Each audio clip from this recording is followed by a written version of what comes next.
अस्सलाम वालेकुम। एक 2-3 मिनट में स्टार्ट करेंगे इंशाल्लाह, है ना। आपके सवाल है तो नोट डाउन करके रख लीजिए ताकि पूछने में आसान हो।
जी, अस्सलाम वालेकुम। शुरू करते हैं हम लोग इंशाल्लाह। सवालात पूछने का सिलसिला शुरू करेंगे इंशाल्लाह। एक एक करके सवाल पूछिए। क्या मुश्किल आ रही है, क्या परेशानी। मैं देख रहा है स्टूडेंट प्रैक्टिस नहीं कर रहे हैं। सर प्रैक्टिस करे तो कुछ क्वेश्चंस रहते हैं, लेकिन क्या है बस मतलब ऑटोमेटिक कुछ नहीं होता है। देखो, आप लोगों को मैंने समझाया, सीखे। आप प्रैक्टिस करोगे, सवालात नए लेके आओगे, इसके जवाब मिलेंगे तो काम करने में आसानी होगी, है ना। तो मैं देख रहा हूँ ग्रुप्स भी सारे आइडियल है। कोई कोई एनालिसिस नहीं डालता है, कोई सवाल नहीं डालता है, कोई कुछ पूछता नहीं है, बिल्कुल चिड़ी चुप काम चल रहा है। तो ऑटोमेटिक कुछ नहीं होगा ना। आपको इनिशिएटिव लेना पड़ता है, कुछ काम करना होते हैं, कुछ क्वेश्चंस करना होते हैं, तभी सारे काम होते हैं। अगर क्वेश्चंस नहीं करेंगे, एनालिसिस आए, ग्रुप में एनालिसिस आएंगे, डिस्कशंस होंगे, तो काम चलेगा इंशाल्लाह, है ना। पूछिए इंशाल्लाह क्या सवाल आते हैं, आप लोग भी पूछ सकते हैं। अस्सलामुअलैकुम सर। वालेकुम सलाम। जी सर, मैं अभी मेरा एक इशू था कि ये इशू था कि मेरा जो आधार लिंक था मोबाइल नंबर से लिंक नहीं था। तो अभी मैंने उसको अभी लिंक करवाया है, अभी वो हो गया है। अभी मैंने अभी जस्ट उसको इंस्टॉल किया है और अभी आगे इंशाल्लाह करूंगा अभी। जी एक्चुअली मुझे अभी ये देखना है कि चार्ट वगैरह पे थोड़ा वो क्या बोलेंगे, कंसंट्रेट करना है। तो जी। अभी इंशाल्लाह कर रहा हूँ, देखेंगे इंशाल्लाह। ठीक है, टाइम लगता है। देखो, जी कोई भी एक्सपर्ट पहले दिन या पहले महीने में नहीं बन जाता है। ठीक है, एक्सपर्ट बनने के लिए, मास्टर बनने के लिए आपको डेली कम से कम 1 घंटा 1.5 घंटा उसके ऊपर में गुजारेंगे आप। चार्ट देखोगे, उसके मूवमेंट रखोगे, उसको नजर में रखोगे, तो आपको उसकी हरकत समझ में आएंगी, कैसे मूव करता है, कहाँ एंट्री बेस्ट होगी। हर एक के लिए अपनी एंट्री लेना अपनी एक जगह होती है, अपनी एक जी सेफ साइड सर। होता है ना। जरूरी नहीं है कि देखो हमने स्ट्रैटेजी सीखी है कि ब्रेकआउट मिलने के बाद में कुछ तो नया होने वाला होता है, ठीक है, लेकिन जरूरी नहीं है कि हर एक बंदा उसमें ब्रेकआउट पे ही एंट्री ले। स्ट्रैटेजी तो वही है, लेकिन किसी का मन क्या बोलता है कि नहीं यार, मेरे को थोड़ा महंगा लग रहा है, मुझे ये सूटेबल टाइम नहीं है एंट्री लेने का, तो मैं वेट करके लूंगा, है ना। मतलब नई जोन में तो दाखिल हो ही गया ना, वो उसी जोन में घूमने वाला है, तो मैं नीचे आने बाद लूंगा। तो हर एक का अपना सेफ साइड होता है, तो उसको हर एक बंदे को डिसाइड करना होता है कि मेरा कौन सा सेफ साइड है, मैं कहाँ अच्छे से काम कर सकता हूँ, और वो हिसाब से काम करना होता है। एक्चुअल में अभी मैं कुछ प्रैक्टिकल नहीं किया था सर मैं। हम्म। तभी कैसा उसको अभी जो चार्ट वगैरह पे जो ड्रॉ करना होता है सर, वो अपने को करना होता है या एक्चुअल रहता है क्या सर? अब चार्ट ओपन करेंगे तो चार्ट के लिए मैं बोला था ना, ट्रेडिंग व्यू एप्लीकेशन का यूज कीजिए। ट्रेडिंग व्यू जी। एप्लीकेशन पे एनालिसिस तो हो ही जाता है, बाय सेल नहीं कर तो सकते हैं। ट्रेडिंग व्यू एप्लीकेशन अलग से डाउनलोड करना पड़ेगा या उसी में रहेगा? नहीं, अलग से डाउनलोड करना पड़ता है हाफिज भाई। वो ट्रेडिंग पे एप्लीकेशन आता है, वो डाउनलोड करके आप उसमें टूल्स आते हैं, लाइनिंग बना सकते हैं, ड्रॉ कर सकते हैं, अलग अलग टूल्स होते हैं उसके अंदर में। आप चाहे तो एक एक टूल का यूज, जैसे हम सारी चीजों तो कवर नहीं कर सकते ना, दुनिया में बहुत सारा नॉलेज है। तो जी एक एक टूल को कैसे यूज करना है आप उसे यूट्यूब पे भी देख सकते हैं। उसमें रिट्रेसमेंट है, उसमें फिबोनाची है, बहुत सारे टूल्स उसके अंदर। तो क्या इस्तेमाल आपने है, उसमें कैसे कुछ उसको, लिंक वगैरह कुछ डाले थे क्या सर आपने? इसमें इसकी चार्ट व्यू की कुछ लिंक डाउनलोड करने के लिए ऐप वगैरह? चार्ट नहीं, ट्रेडिंग व्यू है, मैं मैसेज में लिख देता ट्रेडिंग। हूँ। हाँ, जी जी आप वो मैसेज में लिख देता हूँ, जी आप उसको प्ले स्टोर से कर लीजिए। जी बिल्कुल। जी सलाम वालेकुम। वालेकुम सलाम। अच्छा सर, अक्सर देखा गया है कि ब्रेकआउट में जो हम लोग एंट्री मारने जाते हैं तो वहां से हम्म, फिर ज्यादा वो ऊपर जाता नहीं है, अभी थोड़ा असल हल्का में ऊपर जाता है। पिछले 1.5 महीने से डाउन ट्रेंड में था मार्केट। मतलब हाँ ये बात सही है। अक्टूबर से जो है ना, मार्केट नीचे गिर रहा है।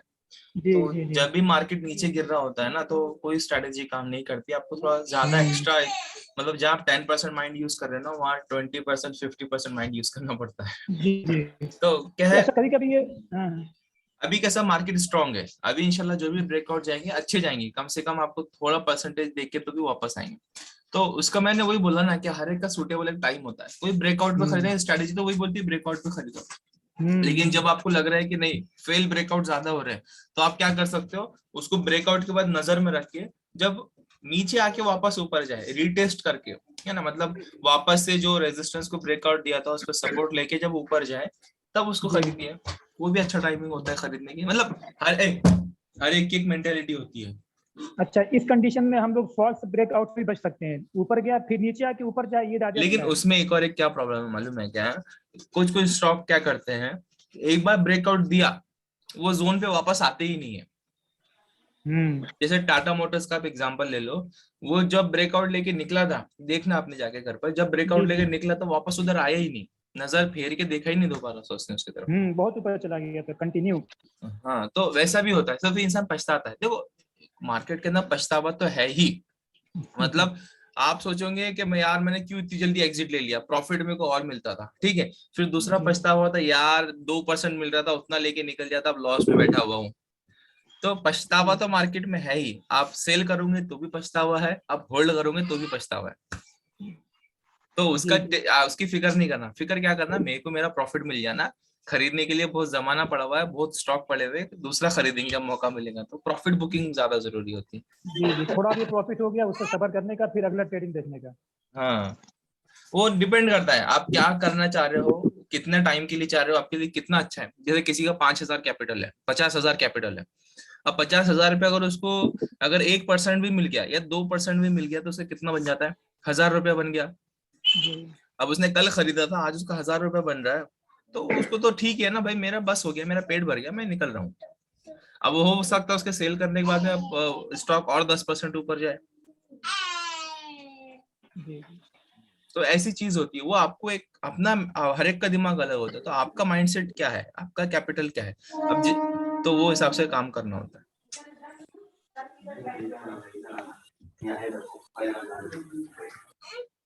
सर आपने एक चीज ये बताए थे कि विश लिस्ट में आपने वो ऐड करना है, तो कौन से चीज ऐड कर सकते हैं सर इसमें? जैसा निफ्टी 50 के जितने भी है पूरे ऐड करने के लिए बोले थे सर आपने। निफ्टी 500 में से ऐड कीजिए। उसमें बस देखना फाइनेंस के, और क्या बोलते हैं उसको, फाइनेंस का एक छोड़ दीजिए। उसके बाद बैंकिंग। में बैंकिंग के छोड़ दीजिए, ये इंस्ट्रूमेंट्स दीगर। वाले जो है छोड़ दीजिए। बाकी दूसरे उसके अंदर में आप काम कर सकते हैं। अच्छा,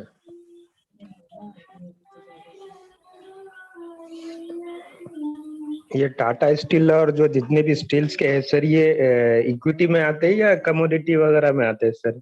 नहीं, ये कंपनीज है ना, इक्विटी में आते हैं। अच्छा अच्छा। टाटा स्टील कंपनी है। अस्सलाम वालेकुम। वालेकुम सलाम। मुझे करीब कुछ लॉन्ग टर्म इन्वेस्टमेंट करना है, अराउंड 5 साल 10 साल के लिए। हम्म और जो इन्वेस्टमेंट अमाउंट होगी वो करीब 2 लाख के आसपास। हम्म तो ये मैं कितने स्टॉक्स में लूं, इसको कितने स्टॉक्स में मैं डिवाइड करूं कि बेटर होगा अगर? कम से कम चार चार हिस्सों में डिवाइड कीजिए, कम से कम। और ये किस तरह के स्टॉक्स, लार्ज कैप पे लेना होगा ना सारे? मिड कैप में लीजिए। Mid cap. हाँ मिड कैप लीजिए, मिड कैप में मार्जिन होता है बढ़ने का, और उसका मंथली चार्ट देख के लीजिएगा। मंथली अच्छा कुछ सजेस्ट कर सकते हैं क्या, जैसे एक आध बता सकते हैं किस तरह के लेने हैं? वो मैं तो Idea। सजेस्ट करने को मैं कर लूंगा, आप एनालिसिस भेजिए, आप एनालिसिस मंथली चार्ट का एनालिसिस कीजिए, आपको कौन से पसंद आ रहा है वो मुझे दीजिए, इंशाल्लाह हम लोग डिस्कस करके मैं आपको बोलूंगा। ठीक है इंशाल्लाह। ठीक है। अस्सलाम वालेकुम। वालेकुम।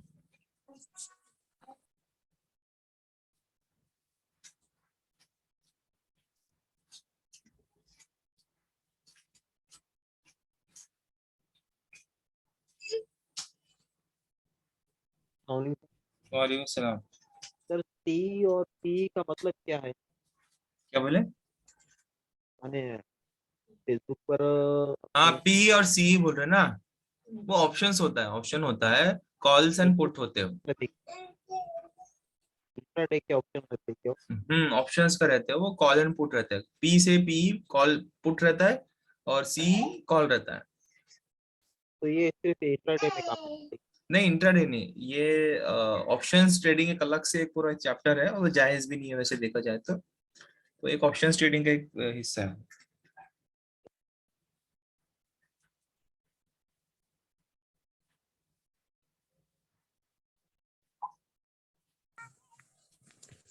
सर ये हलाल स्टॉक्स को चेक करने के लिए बहुत सारी वेबसाइट भी है, एक आध वेबसाइट बता सकते हैं क्या? ansar.in। अंसार। हाँ ansar.in करके है, लेकिन उनके मैं उनको पहचानता नहीं हूँ, है ना। उन्होंने जो स्टॉक पे एनालिसिस करके रखा है वो भी मेरे को मालूम नहीं उनका एनालिसिस कैसा है, लेकिन वो एक क्लेम करते हैं कि भाई हम लोग एक शरिया कंप्लायंस स्टॉक देते हैं करके, वो फ्री में लिस्ट दे देते हैं आपको। ओके। वैसे इस्लामिक अली का भी वैसे है, वो बोल क्लेम तो करते हैं कि भाई हम हलाल स्टॉक देते हैं, लेकिन वो कैसे कंडीशन देखते हैं, क्या देखते हैं, वो अपने को भी नहीं मालूम है। देखो मैं क्या कहता हूँ, मतलब क्या मेरा अपना ये मानना है कि कंडीशंस फॉलो कीजिए, मैं ये नहीं कह रहा हूँ आप कंडीशन मत फॉलो कीजिए, जो भी मसला क्या आप अपनी मसला को फॉलो कीजिए, लेकिन मेरा क्या मानना है मालूम है क्या, हम जो ट्रेडिंग करते हैं वो ट्रेडिंग को, स्टॉक्स को जो हम एज ए प्रोडक्ट यूज कर रहे हैं, स्टॉक्स जो होते हैं, शेयर्स जो होते हैं ना, उनको हम एज ए प्रोडक्ट यूज कर रहे हैं। जैसे संतरे, संतरे आपने क्या किया, किसी एक व्यापारी से लिया, उससे होलसेल में माल लिया और माल बेच दिया। ऐसे किसी भी कंपनी का कोई अगर डाबर का माल ला रहा है और उसको क्या कर रहा है, उसे होलसेल में लेके महंगे दाम में उसको बेच दे रहा है, ठीक है, अब उससे उसका मुनाफा कमा रहा है। अब वो ये कंपनी देखने जाएगा पीछे के डाबर के ऊपर में कितना इंटरेस्ट है, या फिर उस पर कितना सूद का पैसा है और कितना क्या है, तो उसके लिए मानने वाली चीज नहीं है, क्योंकि वो तो प्रोडक्ट के ऊपर काम नहीं कर रहा है ना, वो थोड़ी उसकी रॉयल्टी मांग रहा है उससे, वो तो अपना मेहनत करके अपना बेच रहा है। तो शेयर्स भी क्या कर रहे हैं हम लोग, हम क्या करते हैं, शेयर्स को सस्ते में खरीदते महंगे में बेच देते, हम तो उनका प्रॉफिट तो ले नहीं रहे, हम उनसे प्रॉफिट नहीं ले रहे कि जो तुमने प्रॉफिट कमाया वो प्रॉफिट हमको दो। हम क्या कर रहे हैं, हमने जो हिस्सा डाला था उसके अंदर में, हम उसको दूसरे, हम हमारा हिस्सा हम दूसरे को थोड़े ऊंचे दाम में बेच दे रहे हैं, बस हम यही काम करते हैं। तो मेरा मानना है कि वो एज ए प्रोडक्ट यूज होता है, प्रोडक्ट बाय एंड सेल कर, लेकिन हाँ इन्वेस्टमेंट आप जब कर रहे हो तो आपको कंपनी की कंडीशंस जानना जरूरी है, क्योंकि आप इन्वेस्टमेंट में उसका डिविडेंड भी लोगे, 10 साल 15 साल के आप इन्वेस्टमेंट कर रहे हो, तो उसमें आप स्ट्रिक्टली फॉलो करना चाहिए, है ना। वैसे उसमें हलाल हराम का बहुत मसला है, लेकिन भरोसा करेंगे तो किस पे करेंगे, ठीक है।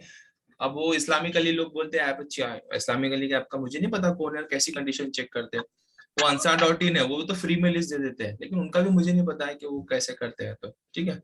अगर आप बोलेंगे मैं खुद से सर्च करूंगा, तो आप खुद से सर्च करने जाएंगे तो आपको ऐसी कंडीशन है जो आपको खुद को मालूम नहीं है कि उसको ढूंढना कैसे, मतलब आपको क्या, किसी को ही नहीं मालूम कहाँ मिलती है, कैसे मिलेंगे, कंपनी में जाके आपको पूछना पड़ेगा भाई ये तुम्हारा डेटा दो करके, वो तुमको क्यों डेटा देंगे, वो तुमको क्यों डेटा देंगे। दूसरी एक प्रॉब्लम उसके अंदर ये है कि कंपनी वाले एक्चुअल डेटा जो है वो डिस्प्ले करते ही नहीं है, वो कोई भी डेटा जो डिस्प्ले करते हैं वो मैनिपुलेटेड होता है, वो नॉर्मल सी हर एक कंपनी वाला करता है, जहां उसका 15% डेप्ट है तो 10% ही कर्जा बताएगा, तो हर एक कंपनी वाला वो करता है ना। तो अभी आपके ऊपर डिपेंड करता है कि आप कैसे उसके अंदर में फॉलो करोगे। तो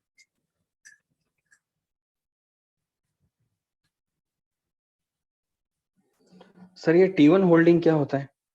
T1 होल्डिंग ये होता है कि आपने कल खरीदा था, आज वो आपके अकाउंट में है, लेकिन अभी तक फिजिकली डिलीवर नहीं हुआ है आपके पास है, मतलब जो होता है ना प्रोसीजर जो होता है उनका ऑफिशियल प्रोसीजर, वो 2 दिन कंप्लीट लगते हैं उनको आपके अकाउंट में ट्रांसफर करने के लिए, तो उससे पहले तक के पहले एक दिन पोजीशन में आता है, फिर दूसरे दिन वो T1 होल्डिंग अकाउंट में आता है, फिर चौथे दिन होल्डिंग्स में आता है, तीसरे दिन तो होल्डिंग ये होगा।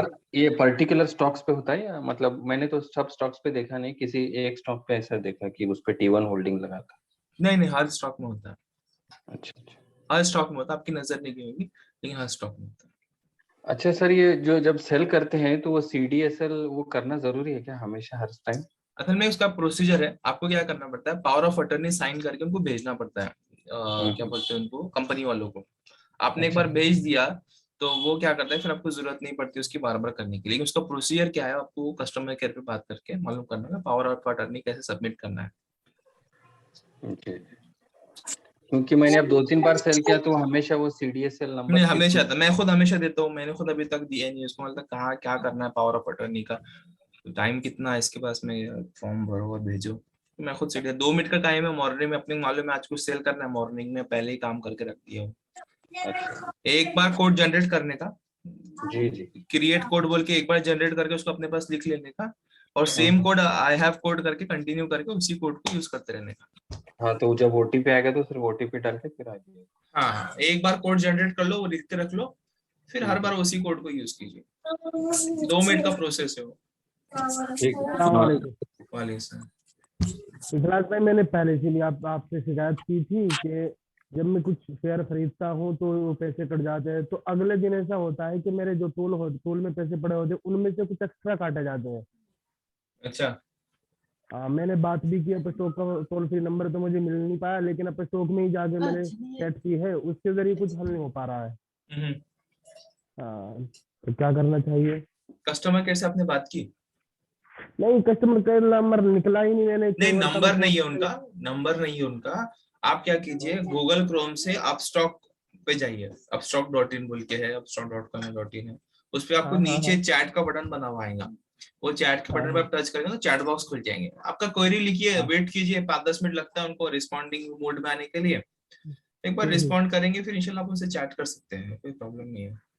कर चुका हूँ मैं कई मरतबा, वो कहते हैं नहीं, हालांकि मैं कई मरतबा समझा भी चुका हूँ, मगर इतने थे, इतने का मैंने खरीदा, पूरी डिटेल भी दे चुका हूँ, फिर कहते हैं नहीं ये सब कुछ नहीं है।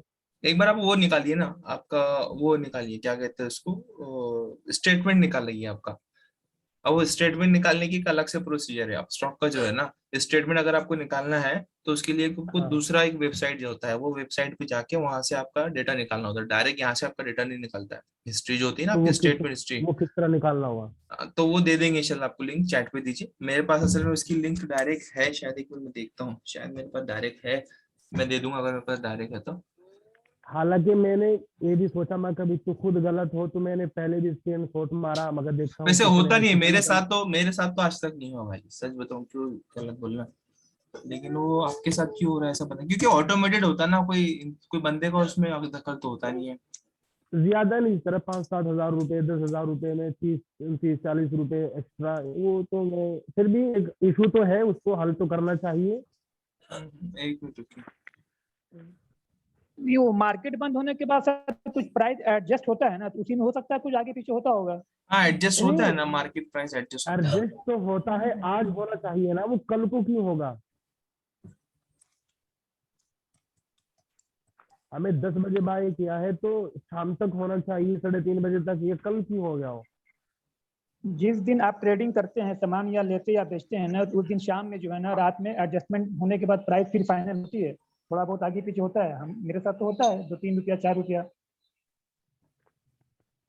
और वो देखिए कोई मसला नहीं, इतना वो हल हो जाएगा, लेकिन क्या है वो उतना एडजस्टमेंट होता ही है वो, मतलब आप कितना भी बोलो, क्योंकि हम वो बाय सेल कर रहे हैं तो 30-40 रुपए का डिफरेंस आना है, 10-20 रुपए का डिफरेंस आना नॉमिनल चीज है मेरे हिसाब से तो, क्योंकि वो बंद होने के बाद कुछ एडजस्टमेंट होता है, अभी बहुत सारी बात 2-2-3-3 रुपए अकाउंट से कटते भी है, मतलब मैंने ONGC का स्टॉक खरीदा था, वो ऑटोमेटिक 3 रुपए कटे मेरे अकाउंट से, अब उनका कुछ एडजस्टमेंट होगा या फिर उन्होंने ज्यादा भेज दिया होगा तो फिर उन्होंने काट लिया, तो वैसा भी होता होगा। तो अब क्या करना चाहिए फिर? वो मैं आपको देता हूँ रिपोर्ट के लिए ना, वो रिपोर्ट, एक मिनट, लॉगिन मेरे पास में आ गया शायद।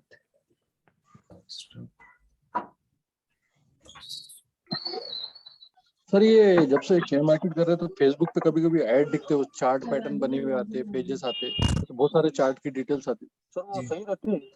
क्या डिटेल्स क्या? वो चार्ट बने हुए रहते हैं सर, बुलिश पैटर्न, ये पैटर्न।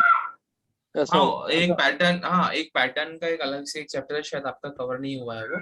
तो वो जी। पैटर्न भी एक्चुअल होते हैं, जैसे हेड एंड शोल्डर पैटर्न हो गया, इंशाल्लाह कोई हाँ क्लास में हाँ मैं टाइम निकाल के आपको दूंगा। हेड एंड शोल्डर होता है, असेंडिंग ट्रायंगल होता है, डिसेंडिंग ट्रायंगल होता है, फ्लैग एंड हाँ पॉइंट सर भाई। पैटर्न्स होते हैं। तो असल में काम करते हैं वो, लेकिन वो basically normal support and resistance के रूल पर ही काम करते हैं वो। हाँ सर वही बहुत सारे पैटर्न्स के चार्ट, दो तीन पैटर्न्स चार्ट तो दिखने में बहुत सारे हैं, लेकिन वो सपोर्ट एंड रेजिस्टेंस के रूल पर ही काम करते हो। मतलब उसका ऑटोमेटिक। उसका जी ब्रेकआउट का वेट करना पड़ता है। हाँ सर वही बता रहा था वो। ब्रेक आजकल ऐसी इंस्टाग्राम पे फेसबुक पे अगर कोई वीडियो देखना तो ऑटोमेटिक आजकल वो शेयर मार्केट की डिटेल्स वो खुद ही दिखते रहेंगे, जैसे ये चार्ट ऐसा होगा। अवेश में मैंने वो लिंक दिया है गुरु, उसके अंदर में चैट के अंदर में, आप जरा देख लीजिए। वो लिंक पे जाके आपका मोबाइल नंबर पूछेंगे और रिपोर्ट निकाल लीजिए, आप वहां से आपको समझ में आएगा, स्टार्ट टू एंड पूरी रिपोर्ट निकाल लीजिए।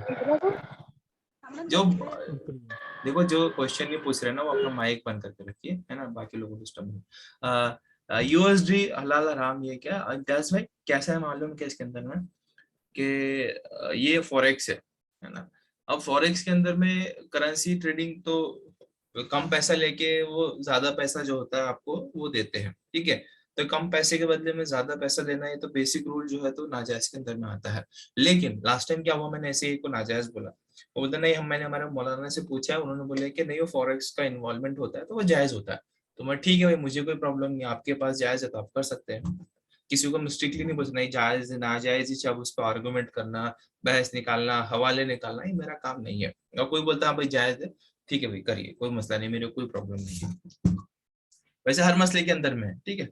तो हर स्टॉक्स के अंदर में भी एकदम बारीकी छानने के लिए बहुत सारे, अब मैं इतनी बारीक छाके बारीकी इतनी सादा, अभी मैं क्या लोगों क्या अलग रसूल साहब की हदीस है कि एक जमाना ऐसा आएगा कि सूद जो है ना, सूद हर एक का उसका इन्वॉल्वमेंट उसके अंदर में पड़ेगा।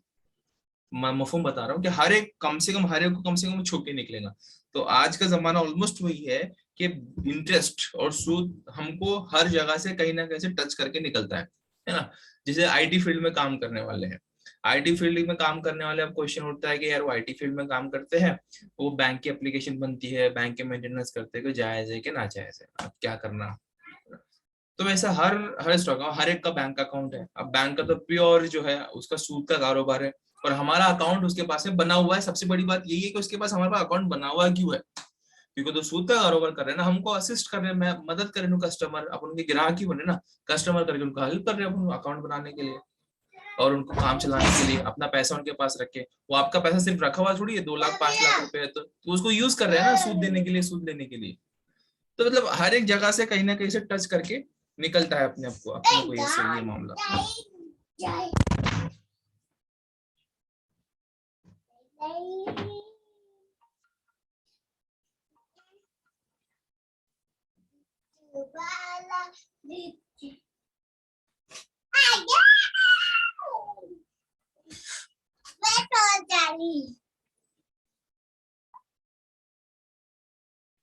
हेलो। जी बोलिए। हाँ सलाम सर। वालेकुम सलाम। सर वो एक T2 क्या रहता सर, वो T2T? अभी ज्वाइन किया है क्या आपने? नहीं, मैं बुधे से ज्वाइन हूँ सर। आपने सुना नहीं मतलब फिर? नहीं, मैंने सुना हूँ T2T बोल के। ये हो रहा है क्योंकि मैंने एक शेयर खरीदा था, जब मैं बाय करने जा रहा हूँ, सेल करने जा रहा हूँ, तो बता रहा है T2T बोल के, और सेल नहीं हो रहा था। असल में क्या है मालूम है क्या, T1 होता है वो, T1 T2। असल में क्या है, आपने स्टॉक बाय किया, बाय करने के बाद में ट्रेडिंग +2 ट्रेडिंग +1 रहता है वो। मतलब ट्रेडिंग जिस दिन आपने ट्रेड किया है उससे 1 दिन तक, या फिर ट्रेडिंग के बाद में 2 दिन तक के। तो कुछ स्टॉक होते हैं आपके अकाउंट आने में 1 दिन लगता है, कुछ स्टॉक होता है आपके अकाउंट में आने 2 दिन लगता है। कुछ स्टॉक ऐसे होते हैं जो ये कहते हैं कि भाई जब तक आपके अकाउंट में नहीं आते तब तक आप उनको सेल नहीं कर सकते। जैसे आपने आज बाय किया, आप आज ही उसको बेचने की कोशिश कर रहे हो तो आप बेच नहीं पाओगे, वो आपको T1 T2 का एरर देगा, ट्रेडिंग +1 नहीं, ट्रेडिंग मैं +2 का एरर चार देगा। पाँच दिन के बाद मैं उसे सेल करने जा रहा था। नहीं वैसा तो होना नहीं हेलो चाहिए, वैसा तो होना नहीं चाहिए। सर, वैसे ही हो रहा था कि बिक ही नहीं रहा था, बोले तो सेल नहीं हो रहा था, बता रहा था उसमें कि T2T है बोल के, उसके वास्ते सेल नहीं हो रहा बोल के बता रहा था वो। वैसा तो नहीं होना चाहिए, वैसा नॉर्मली नहीं होता है। अगर 3-4 दिन के बाद बेच रहे तो वैसा नहीं होना चाहिए। फिर आपने एक बार कस्टमर से कैसे एक कॉन्टैक्ट कर लिया बहुत था? ही समझो 11 कुछ 10 रुपए वाला जो शेयर था वो कीमत वो कम थी उसकी। एएसएम जीएसएम लिस्ट में होगा सर, जी एएसएम जीएसएम वाली लिस्ट वाला शेयर होगा वो। अच्छा, हाँ हो सकता है। तो फिर एक बार कस्टमर केयर से बात करके आप क्लियर कर सकते थे क्या मसला है करके। वैसे छोटे स्टॉक में पीछे मत जाओ, 5 रुपए 10 रुपए वाले स्टॉक जैसे सर्किट लगते हैं, सर्किट लग गया ना उसके अंदर में, जाना तो आसान रहता है उसके अंदर में निकल, लेकिन निकलना बड़ा मुश्किल होता है, निकलने नहीं देते वो लोग, है ना। छोटे नहीं सर, स्टॉक जो उसके अंदर में नहीं एंट्री करना, एक अच्छे उसमें जिसमें वोलेटिलिटी अच्छी रहती, जो सर्किट लगते हैं ना, लाइन लाइन नजर आती है आपको, लाइन आज एक लाइन, दो कल एक लाइन, परसों एक लाइन, तो लाइन वाले बड़े डेंजरस स्टॉक्स होते हैं उसमें। सर ये सर्किट क्या होते हैं? सर्किट असल में क्या होता है कि ट्रेडिंग इसकी तरफ से, सेबी जो होता है ना, उनकी तरफ से एक लिमिट होती है कि भाई ये स्टॉक है, इसका 5% का सर्किट है, अगर 5% तक के इसका बाइंग हो गया है ना, तो उसके बाद उसकी बाइंग बंद हो जाती है। तो 5% उसका स्टॉक बंद हो गया, उसकी बाइंग बंद हो जाती है, उसको कोई बाय नहीं कर सकता। सब बाइज करने वाले, सेल करने वाला कोई नहीं, उसका कंटिन्यू ऊपर ऊपर चलता जा रहा है, तो उसको सेबी क्या कर देते हैं, बंद कर देते हैं, उसको कहते हैं सर्किट लग गया। सर्किट के टाइम पे जब लगता है तो उसमें बाय भी नहीं कर पाते आप, सेल भी नहीं कर पाते। सेम वैसा लोअर सर्किट भी लगता है कि भाई एकदम से क्या हो गया, 5% नीचे आ गया, अब 5% का सर्किट था, तो अब उसमें सेलिंग क्या हो जाती है, क्लोज कर देती है, बाइंग भी क्लोज हो जाती है, सेलिंग भी क्लोज हो जाती है ना। तो इसको बाइंग सेलिंग के सर्किट कहते हैं। अगर से हमने से कोई जैसे कि पेनी स्टॉक जैसे बता रहे नहीं करना, अगर मैंने कोई खरीदा है, अगर वो सर्किट में चला गया तो फिर उसको सेल करने के लिए क्या करना होगा? आप डेली आपको ऑर्डर लगा के रखना होगा, मार्केट खुलता है ना या फिर मार्केट बंद होने के बाद, एएम ऑर्डर लगता नहीं है वैसे, एएम ऑर्डर आपको मार्केट खुलने के बाद जो 5 मिनट मिलते हैं ना प्री ऑर्डर के, 9-10 के बाद, वो 5 मिनट में ऑर्डर लगा के ट्राई कीजिए, लग गया तो लग गया आपकी किस्मत, क्योंकि लगता नहीं है नॉर्मली उसके अंदर में जल्दी से ऑर्डर। आपको डेली ऑर्डर लगाना के ट्राई करना है, ऑर्डर लगा के रखना है, पेंडिंग ऑर्डर, जिस दिन भी मौका मिलेगा आपको निकलने का मैंने अभी तक कभी शेयर मैंने परचेज किए अभी, लेकिन कभी सेल नहीं किया, तो कुछ मुझे फर्स्ट टाइम कुछ डिफिकल्टी आ सकती है क्या? जैसे फर्स्ट टाइम मुझे सेल करना तो कैसे करना होगा? सेल पे क्लिक करना, आगे कुछ? सेल आप करोगे ना, सेल करने के बाद में आपको वो बोलता है ओटीपी, टिन पिन जनरेट कर, टी पिन जनरेट करने के लिए बोलता है, तो उसको जनरेट कर लेना एक बार, जनरेट करके उसको लिख लेना, फिर जनरेट करके वापस आना पड़ता है, आई हैव टी पिन बोल के उस पर क्लिक करना होता है, वो टी पिन नोट करना होता है, उसको आप प्रोसेस करेंगे तो आपके मोबाइल के ऊपर में एक लिंक आता है, वो मोबाइल के ऊपर में ओटीपी आता है, ओटीपी जब इंटर करेंगे तो आपका वो ट्रांजेक्शन अप्रूव होता है, फिर उसके बाद आपको सेल करना होता है, ठीक है। तो हर दिन आपको एक काम करना होता है बेचने के लिए, जी। खरीदने के सारे लिए, ऐप पे ये प्रोसीजर खरीदने, एक ही होगा? हाँ सबका एक ही प्रोसीजर है, सीडीएसएल कॉमन है सबके लिए, सबका एक ही प्रोसीजर है। अस्सलाम वालेकुम। वालेकुम सलाम। जी इखलास भाई, अभी मैंने एक चार्ट शेयर किया हूँ जी तो जी उसके अंदर जो बीच में बहुत सारे लाइंस जो है वो नहीं आ रहे, मतलब सिर्फ ये आ रहा है, डैश डैश करके आ रहा है। वही सर्किट है, वो सर्किट की बात कर रहे थे ना, उसी को सर्किट बोलते हैं। अच्छा, तो उसमें सेल या बाय कुछ भी नहीं कर सकते? होता नहीं उसके अंदर, मतलब बाय भी तो एक बार का हो जाएगा, सेल नहीं होता है। अच्छा, तो वो जब मतलब वो उनके पास ही होता है, कब ओपन करेंगे वो? वो उनके ऊपर कंट्रोल। बाय, मतलब कंट्रोल मतलब बायर सेलर के ऊपर डिपेंड करता है कि सब बाई करने वाले हैं, सेल करने वाला कोई है ही नहीं, है ना, तो लॉक हो जाता है सर्किट लगा के। अच्छा, हाँ, कभी मौका मिल भी जाता है, कभी नहीं भी मिलता है, और लोअर सर्किट ऐसा होता है कि सब सेल करने वाले हैं, बाई करने वाला कोई है ही नहीं, तो लोअर सर्किट पे चला जाता है, वो खुलता नहीं है फिर दिन भर। अपर सर्किट लग गया तो खरीद नहीं सकते हैं, और लोअर सर्किट लग गया तो बेच नहीं सकते हैं, सब ऑपरेटर का गेम होता है, पेनी शेयर में नहीं पड़ने का सब। सही ना सर, वो ट्राइडेंट कंपनी का भी यही है सर, लग रहा ही नहीं, शेयर खरीद नहीं पा रहे उसके। है। बहुत, वो तो ट्राइडेंट तो बड़ी कंपनी है, लेकिन वो होता है, वो क्या है, क्या कर सकते हैं। जब प्रॉफिट बुकिंग होगी तो उस वक्त फिर खुलेगा अपर सर्किट, तो देख लीजिएगा, नीचे आएगा तो खरीद लीजिएगा। लेकिन नीचे आने दीजिए उसको, अच्छा वो ऑलरेडी बहुत ज्यादा ऊपर है, पर दोबारा रेजिस्टेंस पे आके रुकेगा ना, जो रेजिस्टेंस का ब्रेकआउट मिला है ना, उसके आसपास में आके रुकेगा तो वहां बाय करना भी चाहते हैं, तो उसको वॉल्यूम अच्छा है उसके अंदर में।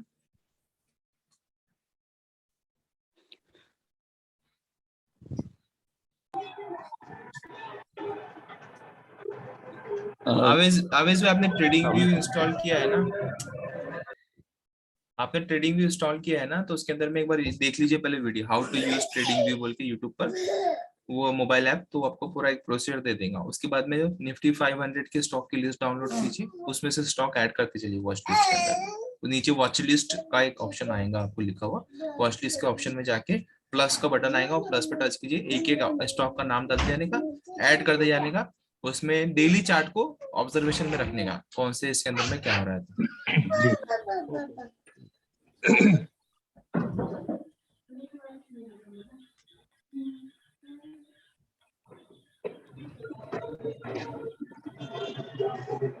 जी जी इखलास भाई, मुझे टाइमिंग के ताल्लुक से पूछना था। जैसे अगर मुझे सेल करना है तो किस वक्त सेल करना अच्छा रहता है, मतलब उसमें दिन भर में?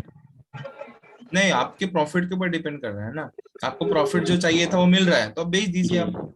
अच्छा, बाइंग के लिए हम लोग मतलब जैसे 3:15 तक रुकते हैं, हम मतलब 3:15 तक क्यों जी रुकते हैं? क्योंकि हमको डिसाइसिव मूवमेंट मालूम करना होता है कि भाई डिसाइसिव मूवमेंट है या नहीं है, इसलिए हम जी रुकते हैं।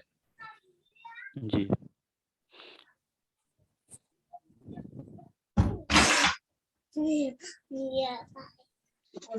ये मार्च तक बजट आने वाला है, तो शेयर मार्केट पर उसका कुछ असर होगा कि लेना नहीं लेना, या होगा तो नजर आएगा, दिखेगा। अभी तो कुछ नहीं दिखा, अभी तो स्ट्रेंथ है मार्केट के अंदर में, या जब होगा तो नजर आएगा इंशाल्लाह। मार्केट के ऊपर वॉच रखिए। होता तो है, वॉलिटिलिटी होती है, वो एक हफ्ते भर की, ऐसा कुछ टेंशन नहीं था। हर साल मार्केट में बजट आता है।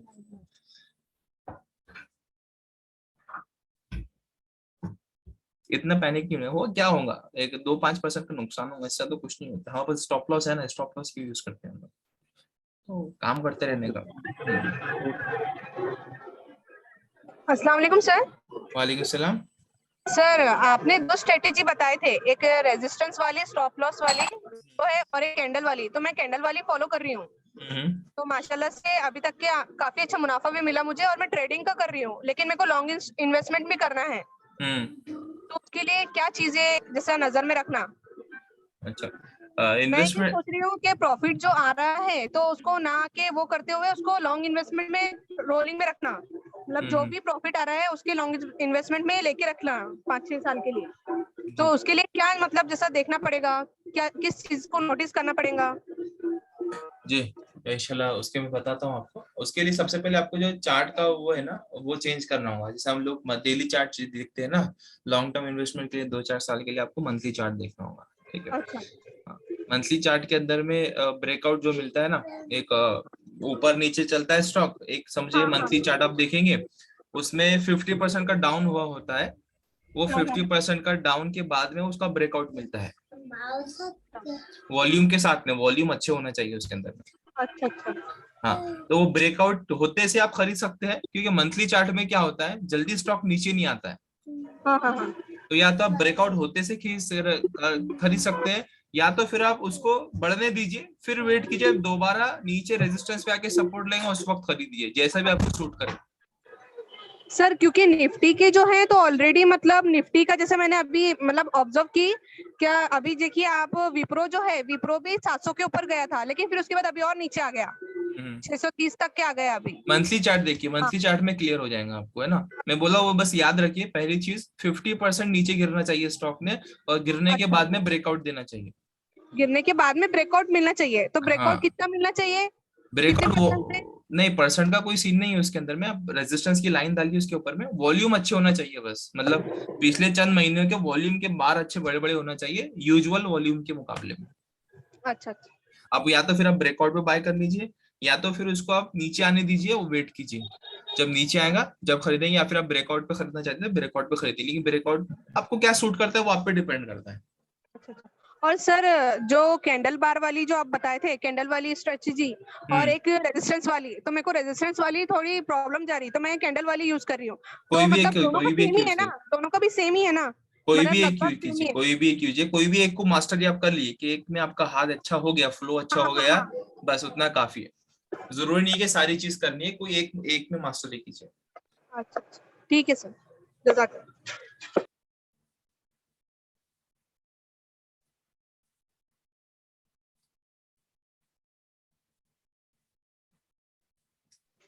सर एक HGS का शेयर है हिंदुस्तान ग्लोबल का, वो एकदम जी। 3500 से कुछ 2700 पे आके एकदम से गिर गया था, तो मैं उसके कुछ चार पांच शेयर लिया था, अभी 3100 पे चढ़ा वो सर, मतलब एकदम से अचानक से गिर गया, तो अभी वो वापस वो पोजीशन पे जाएगा तब सेल कर देना कि सर वो, क्योंकि पहली बार गिरा सर 20 साल में ऐसा। HGS तो आपने ऊपर खरीदा था नीचे खरीदा? नहीं नीचे ही खरीदा मैं, गिरा जब स्टॉप हो गया ना। हाँ, तो पहला तो सर रेजिस्टेंस वही रहेगा ना, पहला रेजिस्टेंस जहां से गिरा है पहला रेजिस्टेंस वही है ना। तो कोशिश की कि जैसा उसके करीब में जाए, जरूरी नहीं कि सेम अमाउंट तक जाए, एक उसके नीचे तक रहे वहां पे बेच दीजिए, दोबारा जब नया ब्रेकआउट दे तो तब बाय कर सकते हैं उसको दोबारा। ओके। अच्छा प्रॉफिट दिया सर उन्होंने, 300 प्रॉफिट है, 300-400 एक माशाल्लाह। शेयर में।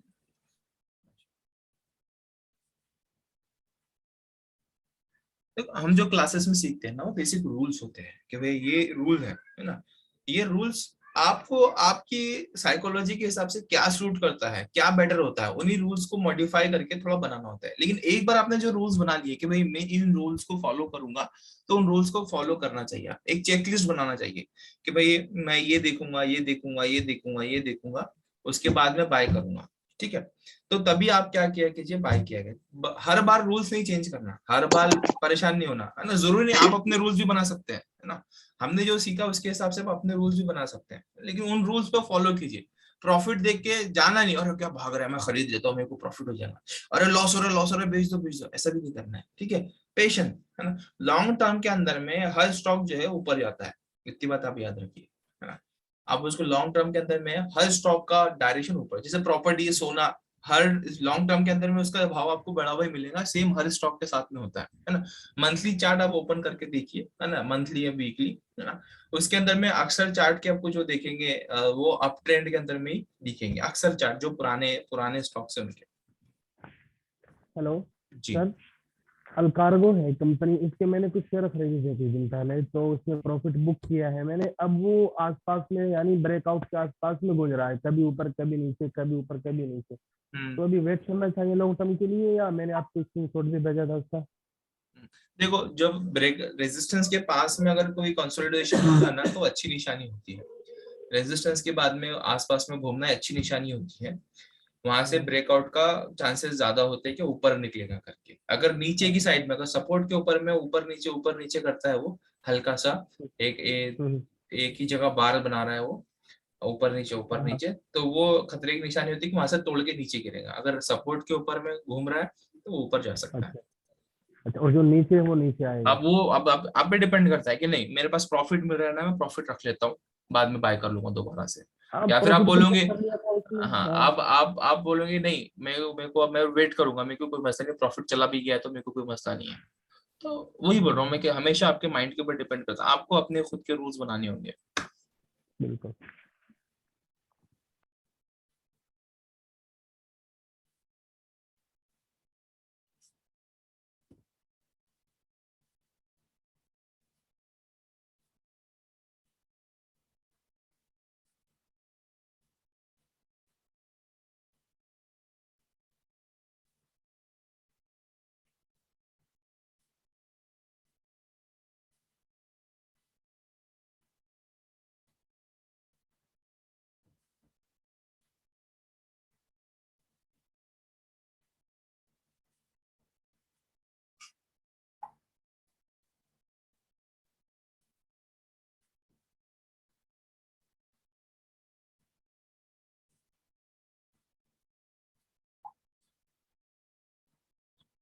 ठीक है, चला, आपको क्वेश्चंस नहीं है?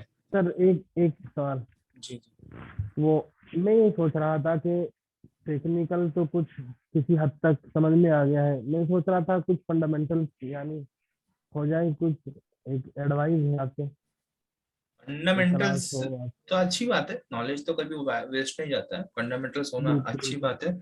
वो एक आप क्या, एक मैं आपको किताब का नाम बोलता हूँ, है ना, उसमें क्या हो गया, आपकी डुअल स्टडी हो जाएंगी, फंडामेंटल की भी स्टडी हो जाएगी, आईपीओ की भी स्टडी हो जाएगी, तो देता हूँ, लेकिन इंग्लिश में किताब है वो। अच्छा, हो जाएगा। हाँ, उर्दू हो, अरबी हो, या फिर हिंदी हो?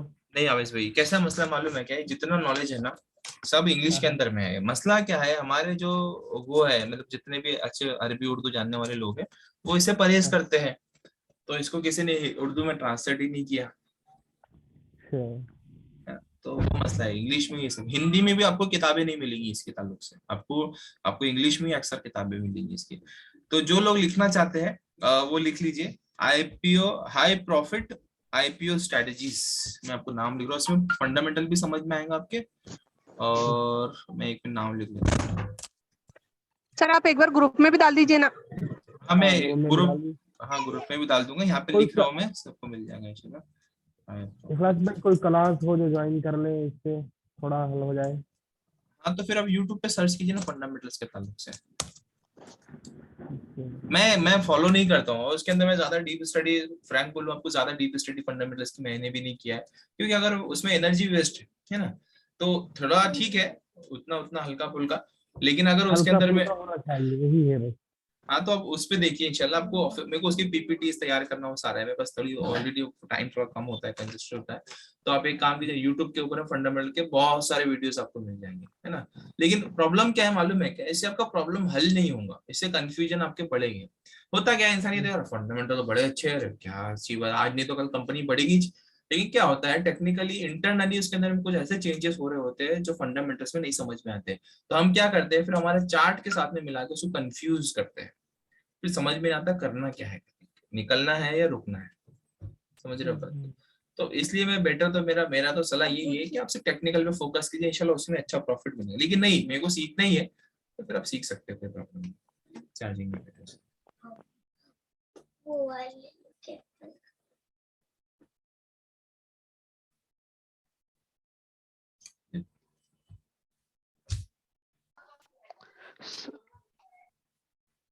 जी बोलिए, सर बोल रहा था।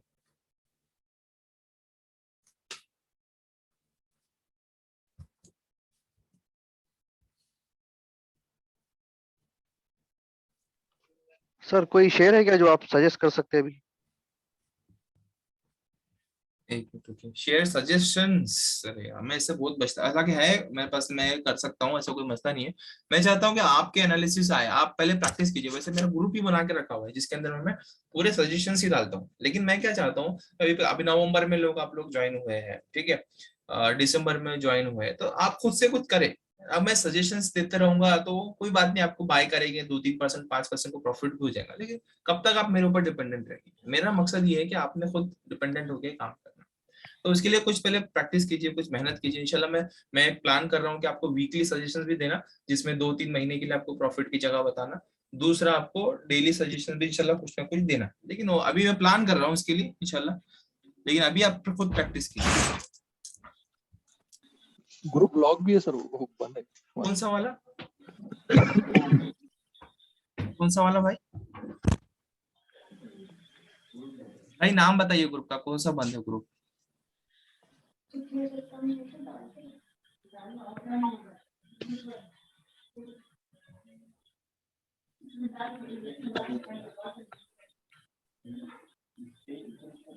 November 4th batch.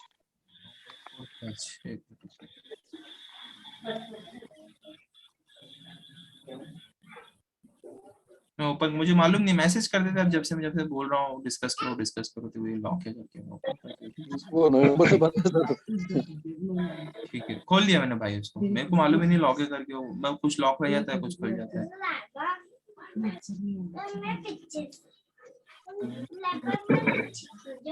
अब इसमें आप YouTube पे सर्च कीजिए इंशाल्लाह, पहले वीडियो देखिए YouTube के ऊपर में, समझ में आ जाएगा वो चार्ट कैसे देखना है, आपको लाइन कैसे ड्रॉ करनी है, क्या करनी है, चार्ट ऑब्जर्व कैसे करना है, वो उसके लिए आपको वीडियो देखना होंगे पहले, हमने जो करके रखे हुए उसमें आप नोट्स निकाल लीजिए स्ट्रेटेजी के, और वो हिसाब से ऑब्जर्व करना है और ऑब्जर्व कैसा करना है उसका, जो भी है उसके बेसिक्स।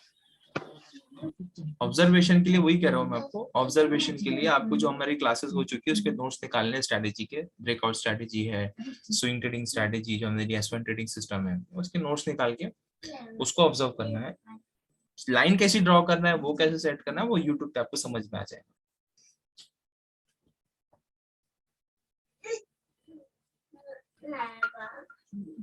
जज़ाकल्लाह।